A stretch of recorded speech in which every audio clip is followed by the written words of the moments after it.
Hey there YouTube, how you doing? I don't have much time as I'm going to need to make a quick rush over to the airport to get out of here for Barrow, but there's something I'd like to say. The oldest plane I've ever flown personally has been a 1929 Ford Trimotor, and 90 years old. It was an incredible experience because stepping into it, everything was intuitive. I mean, of course, there were a few little quirks like the position of the trim and the fuel gauges and such. But right away, I felt right at home. And since the plane only cruised at 100 miles an hour, it was a slow going, so there was plenty of time to think about things and work everything out. But oh yeah, amazing experience. I have to say though, Indiana Jones is a wimp, because in the Temple of Doom, as you'll recall, he was unable to fly the Trimotor and had to jump out of the thing. Well, my goodness. Anyway, the thing about the Ford Trimotor I flew was it was owned and maintained by the EAA, the Experimental Aircraft Association, and basically it was maintained as just as a museum airplane, a plane to fly and entertain the kids and take up people on sightseeing tours, not as an actual working aircraft. But here in Alaska, look what I'm seeing. Behind me in red, famous DC-3. I absolutely love it. Let's switch the camera around and take some look at this beauty and a few others. Now, just from where I'm standing on the other side of the airport security fence, I see three of these big beauties. The DC-3 is a legendary aircraft. It first entered service in 1936.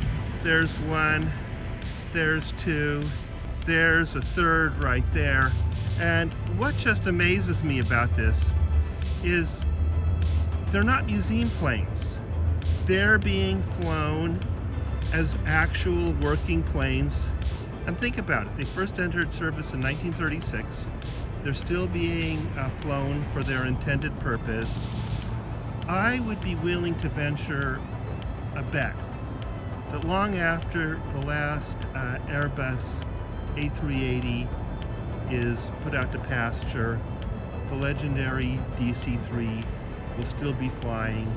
And when I have more time, I'm going to have to come out here and see if there's some way I could get a type certificate in one of these things. I don't think I'm ever going to get a job actually flying one of these for real, but it would simply be a tremendous kick just to be able to fly one in training purposes and then to have it on my certificate.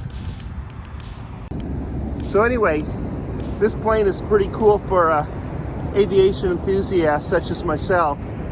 And now what I'm planning on doing is getting over to the Alaska Airlines terminal, and in about 3.5 hours, we'll be departing for Barrow, Alaska. How about that? Catch you soon. Well, YouTube, here I am at Anchorage Airport, and that's the 737. It's going to take me to Barrow, Alaska, about 90 minutes from now. And it's San Francisco International, Oakland International, San Jose International. You don't see 747s there anymore, but look at this. Just from where I'm standing, I've got 5 747s in my field of view, all at one moment. For a plane spotter such as myself, that's kind of a treat. I don't know the next time I'm going to see this many 747s this close together, all at once. Is Denali. We're on our way now in flight to Barrow, Alaska. Look at that. Alaska, oh my.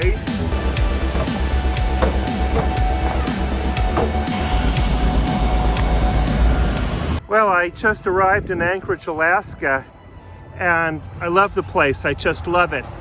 The skies are blue, it's sunny, the temperature is very, very comfortable. It's ringed by magnificent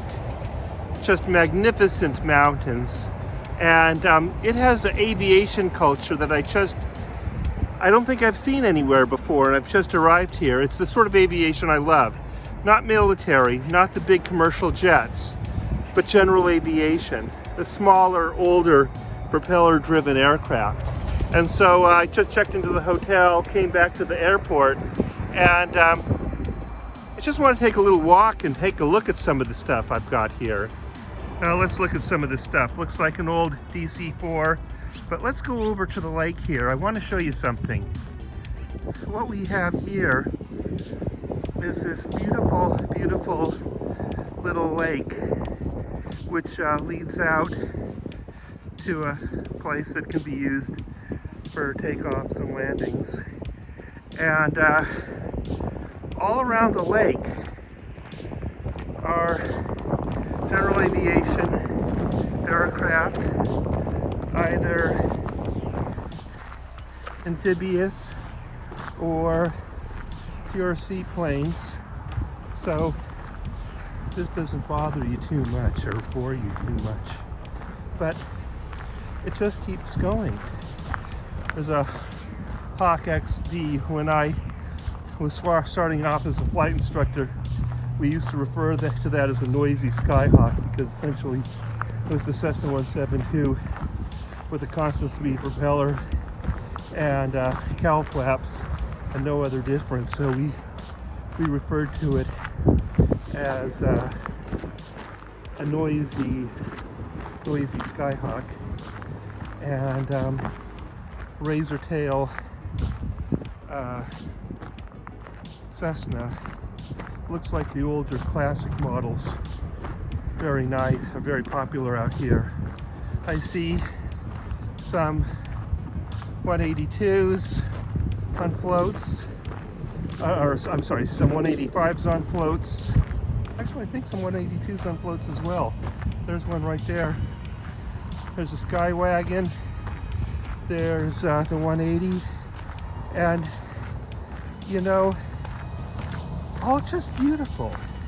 And they have these little shacks like beach houses to use for equipment or oil storage.